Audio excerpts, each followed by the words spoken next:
There is nothing so wonderful in the world as telling stories. Tous les matins, on essaye de traverser le miroir et de regarder le monde différemment. It is true, I am a woman. Une fois que ce saut est fait, tout devient possible.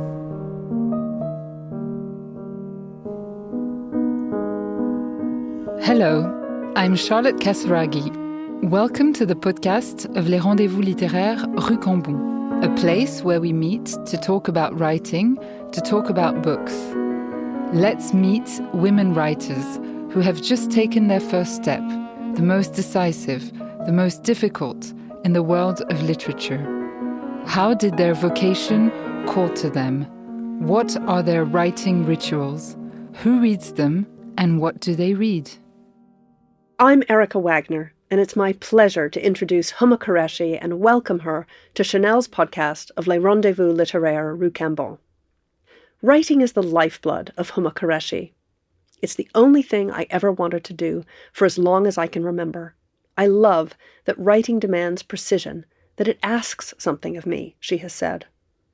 We're here to talk about her wonderful debut novel, Playing Games, which is the story of two sisters and their complicated love.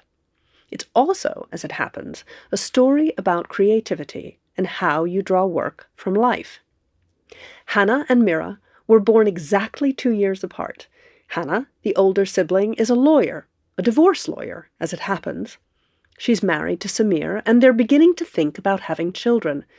Mira is a playwright who works in a North London cafe to support herself and struggles with her flatmates and the direction she thinks her life is or isn't taking. On the surface, it looks like Hana has her life sorted and that Mira has yet to find her feet, but things aren't so simple as they seem. With intelligence, warmth, and delicacy, Qureshi examines the lives of these two women as they strive to individuate themselves, to feel whole. As Sana Goyal wrote in The Guardian, this poignant and impressionistic book about the often blurred boundaries between life and literature asks what and why we hold back from those who know us best. Huma grew up in Walsall. In a family of Pakistani origin, she studied at Warwick University and in Paris at Sciences Po before beginning a career as a journalist. She explored the South Asian diaspora in her first book of short stories, In Spite of Oceans, Migrant Voices, published in 2014. This was storytelling based very much on real histories and interviews. It's fascinating to me that she returns to the subject of how real life informs fiction in her debut novel. Her writing career has really taken off in the last few years. In 2020, she won the Harper's Bazaar Short Story Prize for a tale called The Jam Maker. In 2021, she published not one, but 2 books, How We Met, a memoir of love and other misadventures, and another collection of stories, Things We Do Not Tell the People We Love. In 2022, How We Met was shortlisted in the Books Are My Bag Indie Book Awards, while Things We Do Not Tell the People We Love was longlisted for both the Jalak Prize Book of the Year and the Edgehill Prize for Excellence in a single-authored short story collection.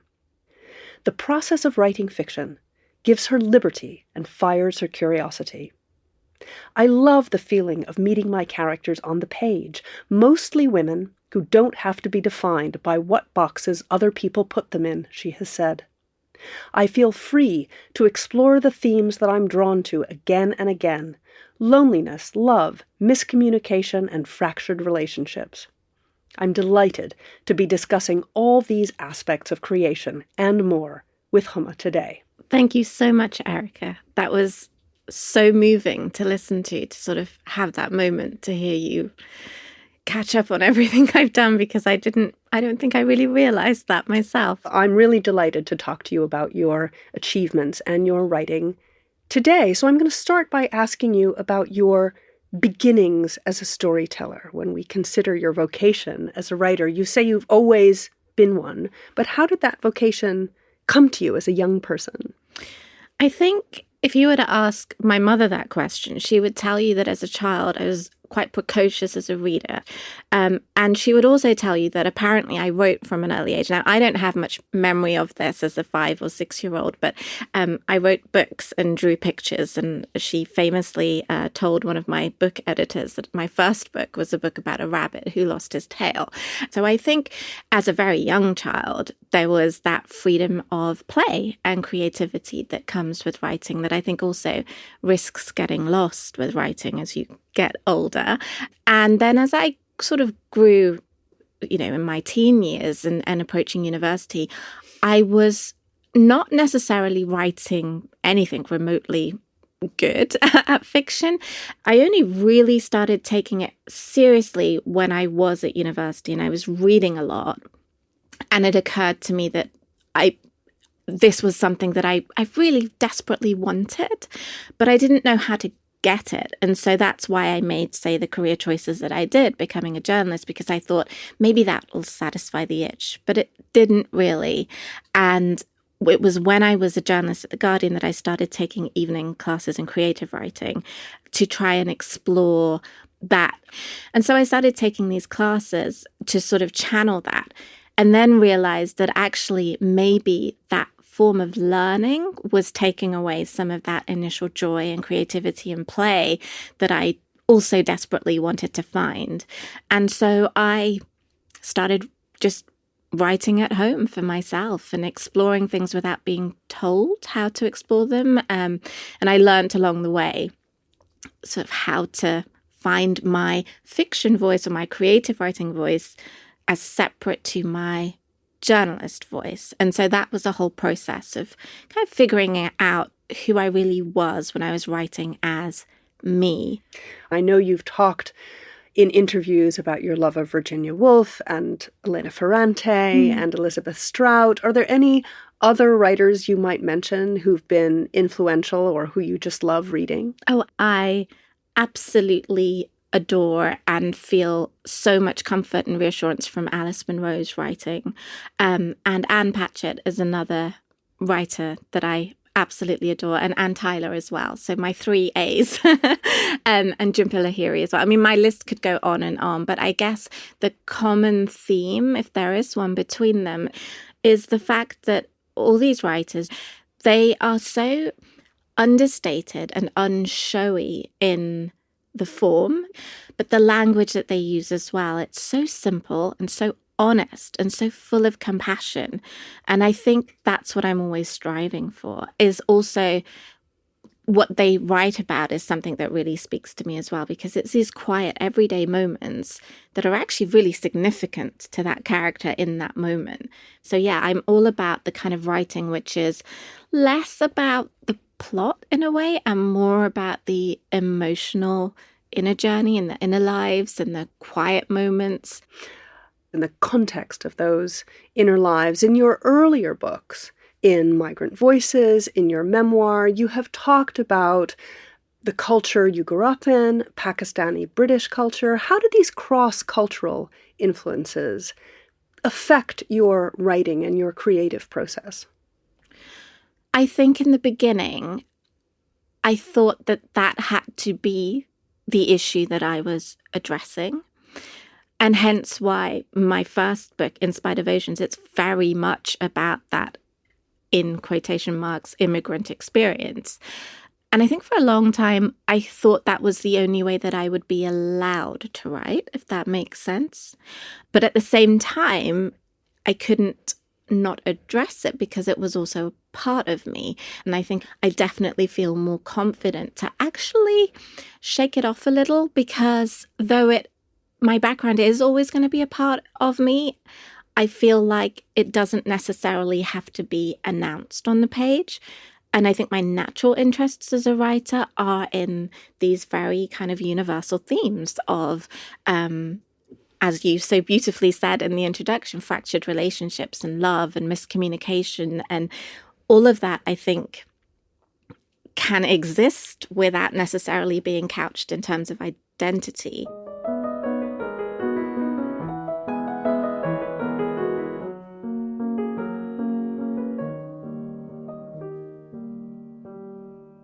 Tell us a little bit about the publication process for your debut novel? Obviously, you had published books before, but this must have been a special experience. It was special and also daunting.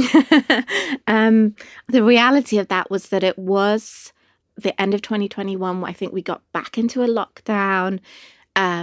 January 22, I seem to recall, homeschool was announced again. I have 3 children. We were renovating a house. We were living next door to the house that we were renovating. So all of this was going on in my kind of real life.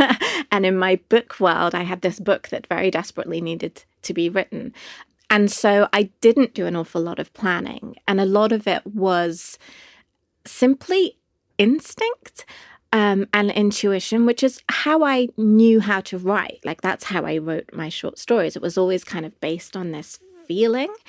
And I took that feeling and started it, but realized how, with long form fiction, there does need to be a little bit of forward planning and foresight and knowing what's going to happen. And that, to me, basically took place in the form of writing layers that I was building upon. And they were very different and very distinct in terms of the storyline, but they all featured sisters at the heart of it, and they all featured Hana and Mira. And I felt like I knew who my characters were, and I was trying to put them in a plot, rather than what I discovered was to let the plot come to me when I'd sort of really connected with who my characters were. So it was a whirlwind of a writing experience with all of that going on in the background. And rather than setting myself like a daily word limit, which didn't really work for me, I would just write for 2 to 3 hours in the morning.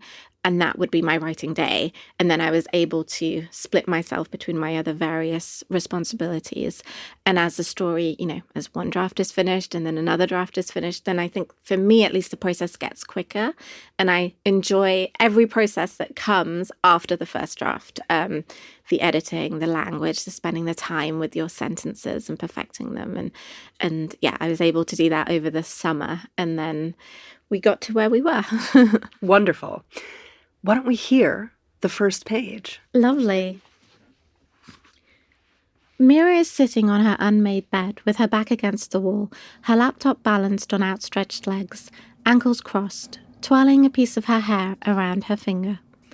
She's staring at the homepage of a playwriting prize, the banner across the top of the site counting down, announcing there are 212 days left until the submission deadline in November. Whoever designed the website has done it in such a way that the numbers flick from side to side every 50 seconds, as if they are dancing. Without realizing that she's doing it, Mira counts the seconds until the numbers travel across the screen again in their stilted way, and when they do, it feels satisfying, like scratching an itch or figuring out a magic trick. She's doing this, staring at the numbers and counting to 50 in her head and deliberately avoiding having to think about the play she both does but doesn't want to be writing, when her phone, which is somewhere on the bed by her bare feet, begins to vibrate. Mira looks over the top of her laptop and then, using her toes, inches her phone towards her. She glances at the screen with low-level dread. She's wary of a ringing phone, wishes people would just text instead, even though the only person who ever calls is her older sister Hana. And sure enough, it is Hana. Mira hesitates, but she knows that if she doesn't answer, Hana will only keep on trying. "Hey, Han, what's up?" Mira cringes at her painful attempt to sound upbeat. Thank you so much.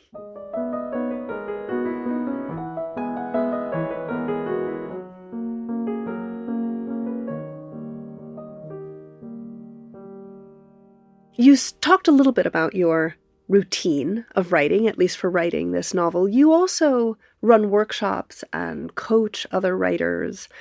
Do you give them advice about their routines or their rituals that you have that help you, that you might pass on to others? I actually don't couch it as advice because I feel, having been through the learning process myself and having sat through creative writing lessons and taken all sorts of courses in the past, all of which had value, I also recognize that they didn't necessarily work for me to be told that this is how you do it. And I have these very distinct memories of sitting in a classroom, in the evening at one of my evening creative writing classes. And, now we're going to create a character spreadsheet, for instance. And that just didn't work for me. And so the way I presented it is less as a formula or here's how to kickstart your writing process, for instance, and more about sharing my process and the very heart of my process, because I feel like that's what you really need when you're writing, is not necessarily a guideline. It's a lot more about learning to trust your instinct and your intuition, because that's what's going to make your story your story. And so is that your process when you sit down to write, a kind of listening to yourself? I think it is. A lot of it is very much about an emotion that I want to explore that might be sort of latent in me. It might be from outside of myself. And it always kind of starts there. It starts with a sense of longing or betrayal or forgiveness. And then I will from there think about what that might look like. Like, what does longing look like? And from there, I start to see the people that are involved in that and the feelings, the other feelings that come with it. Like, if I think about the very first book, it seems to me, and, I haven't looked at it for years, but my memory of it is that I think I was trying too hard. And the language was quite possibly a little bit over the top and flowery when it didn't really need to be. And I've definitely stripped back from that. As you alluded to before, character is so important to you. And you write in this novel so wonderfully. Mira, of course, is a writer. You write about her discovering her characters, looking for her characters. Can you say a little bit about how Mira and Hana arrived for you? I felt very certain that this was going to be a story about two sisters who were different. I knew before I'd even put a word on the page that was what I wanted to explore. And I felt like I wanted to write this relationship about two family members, two women, two sisters, but I wanted there to be tenderness as well as complexity. I knew that whoever these sisters were going to be, whatever difficulties they would have, they would find a way through. That was sort of my feeling before I began writing. I was, however, at the same time very aware that I didn't want this to be such a simple trope that one sister was the kind of wild, reckless sister and one sister was the perfect, had it all. But actually, it really mattered to me that Hana was just as vulnerable. Hana, being the kind of perfect sister, so to speak, was actually very vulnerable and had a lot of complexities herself. So it wasn't just as simple as crazy, wild, creative sister versus lawyer, married, settled down sister. They both came to this story with a kind of bewilderment that they are trying to process. So only one is trying to hide it. And I feel like adding that element of Mira's creativity and how she borrows from her sister's life in order to write about, which was kind of playing on that theme of what we borrow from sisters and how far we can get away with it and what we borrow without asking, and how that matters when it's somebody's life. That added that element of kind of tension and betrayal and complexity that I wanted them to be able to get through and see if they could survive. Mira also struggles with what is sometimes called writer's block. Is that something you have had experience of or a version of it? And how have you dealt with the challenges we all have sitting down at our desk? There's a moment in playing games when Mira is in what I guess writers sometimes call the flow, when she's in her desk and the writing is actually happening and it's flowing, and she describes it as being like underwater. And that felt very true to me. Like, that's what I remember writing in the flow feels like. The whole world around you is kind of muffled and at a distance, like you're wearing headphones. You're not really aware of what else is happening around you. So that element of her writing was definitely felt like I was writing it in real time, because I too was in that phase when I was, coming towards the end of the novel and I was writing in the flow.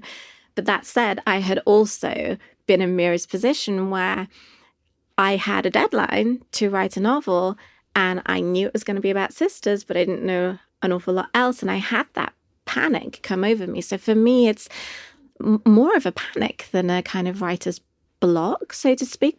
When I'm stuck in that process, I spend a lot of time reading and I spend a lot of time watching films. I actually take a lot from sort of watching a visual story that really helps to unblock something. There's something about the act of being alone in the cinema, which is one of my favorite things to do, that when I come out of that, it almost doesn't matter what I've watched. It just makes me feel alive in some way. And it makes me want to hurry back and write something down, even if it's just a line about a feeling that brought up in me.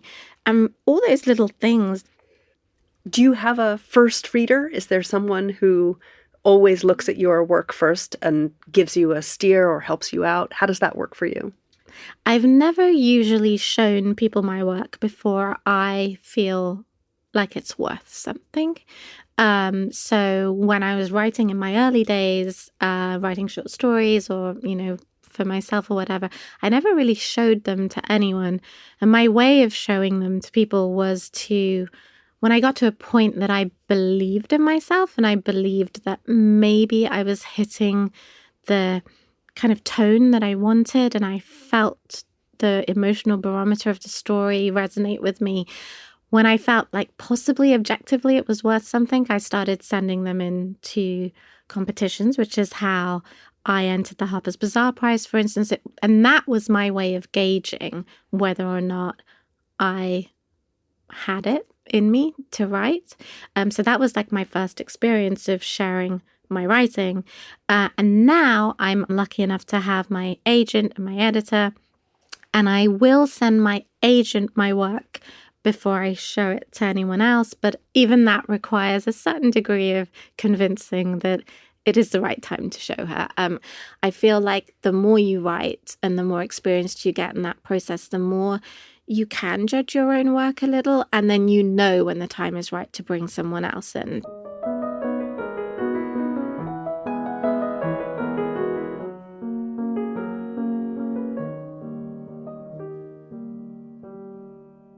In the next part of our conversation, I want to ask you about the layers of reception of your work, how your work has been received. I think readers like to identify characters with their authors, especially when those authors are women, I have to say, which is something we have to be careful of. Mira is a writer, like you are a writer. Otherwise, you seem very different. I wonder, however, if you've ever had readers kind of make assumptions about your characters or presume you're drawing from life in that specific way. That is exactly how one of the themes of Playing Games came about. Mira is a playwright, as we've discussed, and she's struggling to come up with an idea of what to write about. And then one day, she overhears her sister having a very private, very, very private and intense argument with her husband, which then plants the seed of inspiration into Mira's mind. And she can't stop thinking about this moment, which then she kind of borrows to write about, which is the play on the idea of borrowing from your sister. And the way this came up for me, this theme of the question of borrowing from life and what is fiction and what isn't, and the way that people often presume that fiction is fact. And so that really stuck with me, this idea of, well, what does it matter, and does it matter, and how much does it matter, and where is the line? Is there a line? What's the right or wrong answer? And that was something that I really had fun with exploring in the novel, because I wanted to ask the question, but I didn't want to do it in a really boring didactic way and say, well, this was so obviously morally wrong, because I don't think the answer is that clear cut. So yeah, I had a lot of fun exploring that theme of what is fiction and what isn't, knowing full well that people may well, like you say, make that assumption that Mira must be me because she's writing. You mentioned the Harper's Bazaar Short Story Award, which you won in 2020 for your story, The Jam Maker. What did that mean to you, winning that prize? Gosh, I mean, as I'd said, I hadn't shown my work to anyone. I wasn't in the habit of doing that. And this was my way of simply figuring out, is it any good? I entered lots of different literary prizes with different stories just to see, is it any good? And slowly, one by one, one would get shortlisted, one would get longlisted. And then all of a sudden, with Harper's Bazaar, I got this email back from Helena Lee, who is one of the editors of the magazine, to say that I'd been chosen alongside all these quotes from yourself, from Bernardine Evaristo, from various high figures in the publishing industry. It felt very, very, very strange, because I was aware that people who had won the Harper's Bazaar Prize had gone on to very great things. I was very aware of that because I'd followed their trajectory. So then to find out that I had won suddenly gave me a really significant confidence boost. Once I found out about Harper's Bazaar, I was able to then submit to literary agents and include that in my letter to them, which suddenly meant that the moment that I'd mentioned that, and I think I pressed send on my letters to the literary agent, like literally the day after I found out that I had won, I suddenly had multiple offers of representation on the table, all these meetings suddenly happening. Things just took off from there. It kind of opened up a door that I think I may have had to have otherwise knock on for a lot longer. And it suddenly felt like all of a sudden I had 2 books coming out the next year. Turning to playing games, are there any responses to this book that have been particularly meaningful to you? I've always promised myself that that is enough for one person to be moved by my book. It mattered to someone. They couldn't stop reading. They stayed up at night. They still think about the characters because they feel so real to them. Those are the things that really resonate with me. And I'm blessed by the reviews that Playing Games has received. It's been phenomenal. It's been in like pretty much every single mainstream newspaper and magazine. And one of the ones that really meant something to me was a review in the Financial Times, whereby the reviewer acknowledged the fact that I was not writing about identity for the sake of it, and that I had grown as a writer and I was moving away from sort of the nonfiction that I'd written. And it felt meaningful for that to be understood and not misunderstood. And she understood the reasons why I'd done that. And that felt like a moment, because I was nervous about that. I was nervous about people maybe thinking that I was shying away from it rather than, simply writing about it. It almost felt like a permission slip to carry on doing what I'm doing, and maybe to not overthink it and to not over-worry what people might think. We're coming to the end of our conversation. It's been so wonderful talking to you, Huma. We always have a few questions that we ask all our guests, and so I'm going to come to those now. The first one is, what is the most surprising thing you've learned from being a writer? The most surprising thing I've learned from being a writer is knowing that I can do it. It never fails to surprise me. It's astonishing to see my books on a shelf in my own home, let alone in a bookshop. So the idea that, I started off my fiction writing as a short story writer. I never thought I could write anything longer than 10,000 words at a time. And 10,000 words is pretty long for a short story. So to be able to say, actually, I saw it through to completion, that is what surprises me. Never fails to surprise me. Sticking with the theme of surprise, what would people be surprised to learn about you? Perhaps that once I was approached at university, I could have had a very different career path. I was approached by the intelligence services in my final year at university. What is your idea of perfect happiness? My idea of perfect happiness is an image that comes to me immediately, and that's opening the door and going home. That, to me, is everything, if I'm honest. That's really lovely. What advice would you give to anyone who wants to express their creativity, however they want to do that?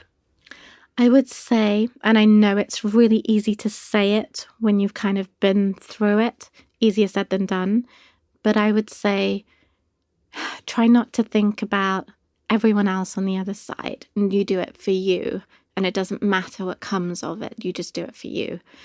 Because the moment you start worrying about readers and what other people might think, and, I just mentioned a little bit about those fears that I had too, that's the moment when you stop being true to yourself in your form, in your art, your creativity. And I think that truth and that honesty is what makes the difference in your work. And that's what connects with people, whether it's a reader or someone standing in front of your painting. It has to come from that real heart. And the moment you start thinking about other people, you lose that. So don't lose the essence of what makes you you. In one word, how would you like to be remembered as a writer? I'd like to be remembered as meaningful. And I hope it's okay that I say that. It seems a little, pretentious to say, but I would love just to be remembered for having stories that were meaningful. It's okay by me.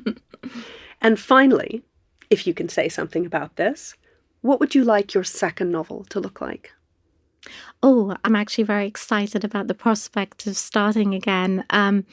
I am really drawn to big, messy lives, and I have done that to a certain extent with Hana and Mira, but I'm really itching for a bigger cast of characters, and I'm leaning towards these kind of multi-generational family layers, complications, that kind of thing. So that's what I'm quite excited to explore in 2024. Well, we are excited too. Thank you so much, Huma Qureshi, for joining us on the Rendezvous Littéraire podcast. It's been such a pleasure talking to you, and I hope we have a chance to talk again soon. I can't wait to read your next book. Thank you so much, Erica, for having me.